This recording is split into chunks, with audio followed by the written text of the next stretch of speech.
قال إسران كلتن عمد تمهاريت كوليج دروشي ودين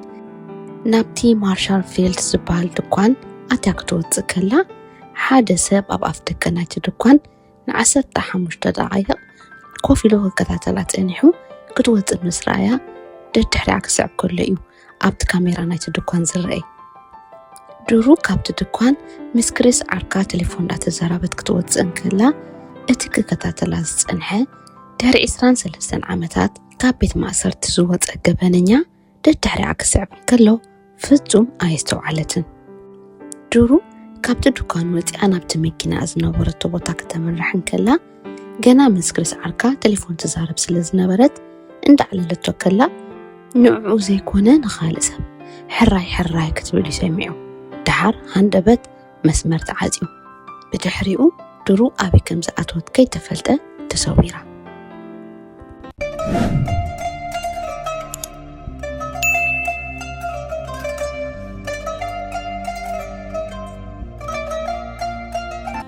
درو كابتي ولد تازنا برلون زعبيتلون كتمار حقا أب يونيفرسيتي أوف نورث داكوتا أتمهر نيرا بقلت إسران كلتان ورح حدار كلتا شحن سلسان عامة مرد كبابي ساعة 4 نايد حلقات رمسكونه درو كابتي بارت تايم تسرحالو بوتيك تفديسا ندئا نالدتيا بتكزقالا نابتي مارشال فيلد زبال دكوان كتأتون كلا بتموقت أصار كاميرا نايت دكوانات الرأي كباب ساعة حموش مسكونة دما مسكريس عركا تليفون داتا زاربت نتز عدكتو نبرت حيزاك توتزن كلا اندقنا بات كاميرا ترأي دحري 4 دقايق حموشتن 4 دقايق مسكونة دما تليفون هندبت تقاريتو كريس مسمر مستقارتة اندقنا كوان تدول تليفون تدول جن درو ايتمل السنة كريس من البعض كونيكشن يسخون أبي وائلو سلز حسبه تاني حق الدولالو كديفوها دحار ساعات 4 كلتن مسكونة تليفونو تدويلا دورو أنيرا كريس مستقبلها جن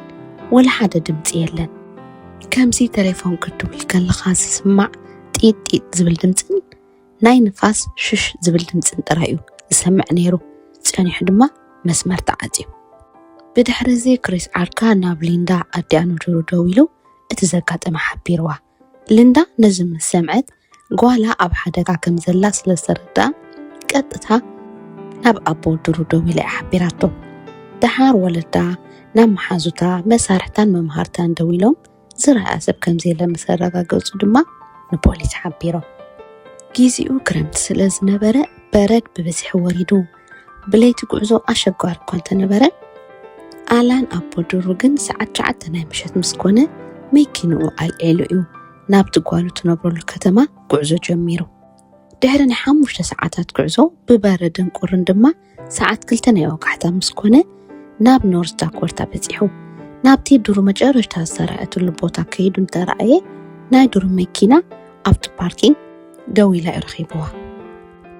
بورصة جانزب اتي كابت دكان زعدقتو نبرت كي ترفه كله أبوش تمكنا كركبن كله أبت بوتا زي ترخبت نايدرو تليفونا نيرا ألان نزم مسرعي قالوا زخونا حمانا قرقات إمو هيكونيو سقعت حديرو ولا كوا برد ورد سلزنا برا برد اسحل انت نبرا ألان جن درو من البات مزخونا سبساني حانتا تملساتيلو ميكينو أبقون ميكينا ناي قالوا بارك كيريو كساب زواقح كتبي حديرو ده هاي درو كي ترغبة 10 ساعات مس حلفة أبو أنا ديان مسفتوتهم كوينو أمد لها امتوافيرهم نام معكنات زيناك قريبون بوليس أمد لها كنت كتبوع مسجمور دما بوليس كيف تو نامد لها مسرح جميرو بوليس نايدورو تليفون أبي كتلو كمتخل نخفلتو نابتوم مسمر زهو تكال كيدو مسفتشو تليفونا جناتو اللي عكم زلاتو بوتا أب مينسوتا كم زخانا مسفلتو دورو تجواكت كون كمتخليو ترديوهم بوليس مرمرة من دا قبرون كلو سدرا بيت درو مسفتوتهم كوينوم فقودو شقواشقون جاكان مدلاهم قوتلون كلو قيلهم دوما أب فقودو قودنا زرائين تلوز بالبوستراتيهم زتقو عنيرو درو أبي كم زقاتوت كي تفلتاشو جشتا معالتات مسحالفة كابتوم أمد لها توافيرهم زنبور السبات أبطأ ገምገም ናይ ሓደ ቃላይ ዝኾነ ጸሊም ነገር ስለ ዝረኣዩ እንታይ ምዃኑ ከረጋግጹ ቀሪቦም ምስ ረኣይዎ ጫማ ይኮን ጸኒሑ። እቲ ጫማ ወላ እኳ ብኸመይ ኣብዚ ቦታ ከም ዝበፅሐ እንተዘይተፈልጠ ግን መቕረባ ንድሩ እቲ ጫማ ድሩ ኣብዚ ዝተፋትሉ መዓልቲ ተኸዲናቶ ዝነበረት ከም ዝኾነ እዮም ኣረጋጊጾም። ድሩ ካብቲ ጠፍእ መዓልታት ሓሊፉ ሰሙናት ምስ ኣቁፀረን ቴሌፎና እውን ስለ ዝተዓፅወትን ኣበይ ከም ዘላ ክፍለጥ ስለ ዘይተኻእለ ወለዳ ጓሎም ብሂወት ንኽረኽብዋ ዝነበሮም ተስፋ እንዳቐመ እዩ ክመፅእ ጀሚሩ። ጉዳይ ድሩ ኣብ መላእ ኣሜሪካ ኣብ ማዕከናት ዜና መዘራረቢ ኣርእስቲ ኮይኑ ስለ ዝነበረ ኣብ ኦሪገን እትነብር ሼርሊ ኤቨርሰን እትበሃል ሰብ ኣብ ገዛ ኮፍ ኢላ ዜና እንዳረኣየትን ከላ ናይ ድሩ ጉዳይ ምስ ሰምዐት ቅድሚ 28 ዓመታት ንዓኣ ዘጋጠማ ነገር ስለ ዝተደገማ ከብዳ ግምጥህል እዩ ኢልዋ። ሼርሊ እዚ ንድሩ ጨዊዋ ዘሎ ሰብኣይ እቲ ቅድሚ 28 ዓመታት ኣብ ልዕሊኣ በደል ዝፈጸመ ሰብ ምዃኑ ርግፀኛ እያ ነይራ። ቅድሚ 28 ዓመታት ኣብ 1974 ዓመተ ምህረት ጓል 18 ዓመት ሼርሊ ኤቨርሰን ተማሃሪት ኮሌጅ ነይራ። ሓደ ምሸት ንገዛ ክትከይድ ኣብ መኪና ምስ ተሰቕለት ናይ መኪና ቤትሮ ክኩሕኩሕ ከሎ ሰሚዓ። ኣልፎንዞ ዝበሃል ንሓደ መማህርታ ዓብ ሓዊ እዩ ነይሩ።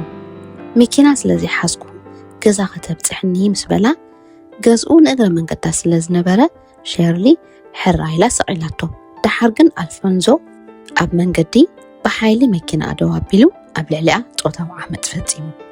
ሼርሊ ኣብ ገዛ ምስ በፅሐት እቲ ዘጋጠማ ንስድራ ስለ ዝሓበረቶም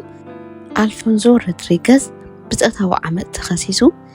ገበነኛ ኮይኑ ስለ ዝተረኸበ ድማ ን23 ዓመታት ማእሰር ዝተፈሪዱ። ሼርሊ ናይ ድሩ ምጥፋእ ኣብ ዜና ምስ ሰምዐት ቀጥታ ናብ ፖሊስ ደው ኢላ ጨዋይ ድሩ ኣልፎንዞ ሮድሪገዝ ዝበሃል ሰብ ክኸውን ከም ዝኽእል እያ ሓበሬታ ሂባ።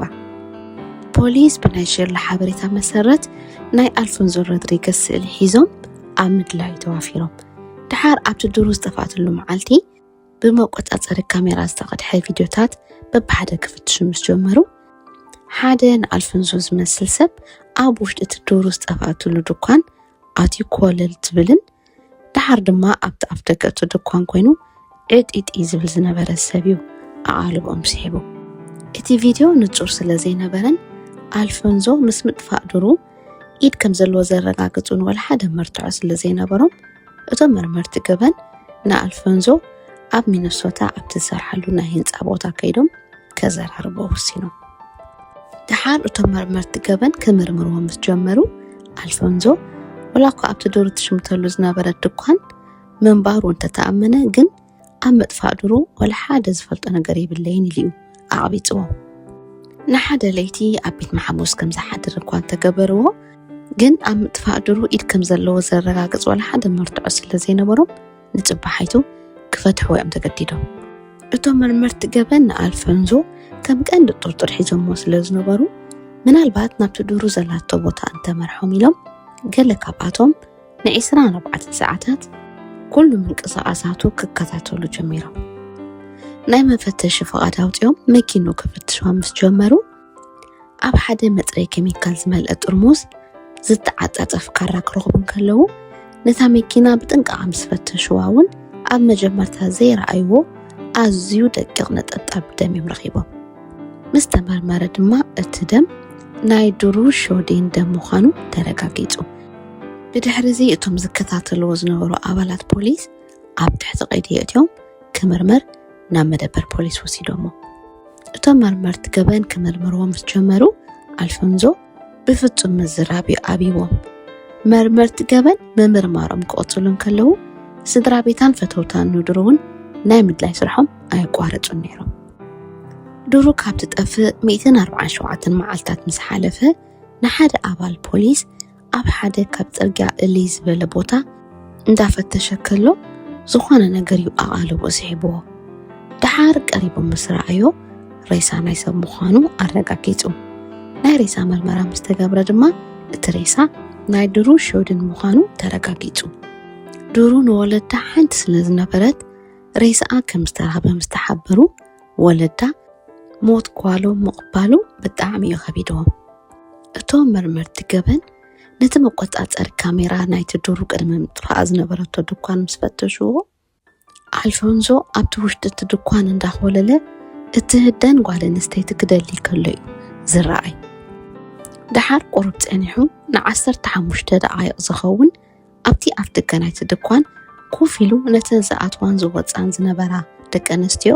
ክዕዘበን ከሎ እዩ ዝረኣይ ድሓር ዱሩ ድሓን ኣለኹ ኢላ ዓረብያ እንዳደፍአት ካብቲ ድኳን ክትወፅእ ከላ ድማ ተሲኡ ደድሕሪኣ ክስዕባ ከሎ ኣብቲ ቪድዮ ይረኣይ ብድሕሪ ዱሩ ኣብቲ መኪና ደው ኢላቶ ዝነበረት ቦታ ምስ በጽሐት አልፎንዞ ካራ ውፅኡ እንዳፈራርሐ ናብ መኪኑ ከም ትስቀል ገይሩ ሒዝዋ ከይዱ ኣብቲ ካብ ጽርግያ እሊ ዝበለ ቦታ ወሲዱ ድማ ድላዩ ምስ ገበረ ብጭካነ ህይወታ ከም ዝሓልፍ ገይሩ አልፎንዞ ሮድሪገስ ናብ ቤት ፍርዲ ምስ ቀረበ ሼርሊ ኤቨርሰን ከም ምስክር ኮይና ቀሪባ እቲ ቅድሚ 28 ዓመታት ኣብ ልዕሊኣ ዝፈጸሙ ዓመፅ መስኪራ ብዕለ 30 ወርሒ ሓምለ 2006 ዓመተ ምህረት አልፎንዞ ሮድሪገስ በምጭዋይን ቅትለትን ድሩሽ ዮዲን ገበነኛ ኮይኑ ስለዝተረኽበ ንሕልፈት ማእሰርቲ ተፈሪዱ አልፎንዞ ሮድሪገስ ኣብ ልዕሊ ሼርሊ ብዝፈጸሙ ጾታዊ ዓመፅ ን23 ዓመታት ኣብ ቤት ማእሰርቲ ጸኒሑ ፍርዱ ወዲኡ ምስ ወፀ ካብ ዝሓለፈ ጌጋኡ ስለዘይተምሃረ ናዊሕ ክሓከመ ድማ ህይወት ዱሩ ብጭካነ ከም ዝሓልፍ ገይሩ ንሎሚ ዘዳለኹልኩም ታሪኽ እዚ ይመስል ኣብ ዝቕፅል ባህል ታሪኽ ክሳብ ነራኽብ ሰናይ ቅነ ቻው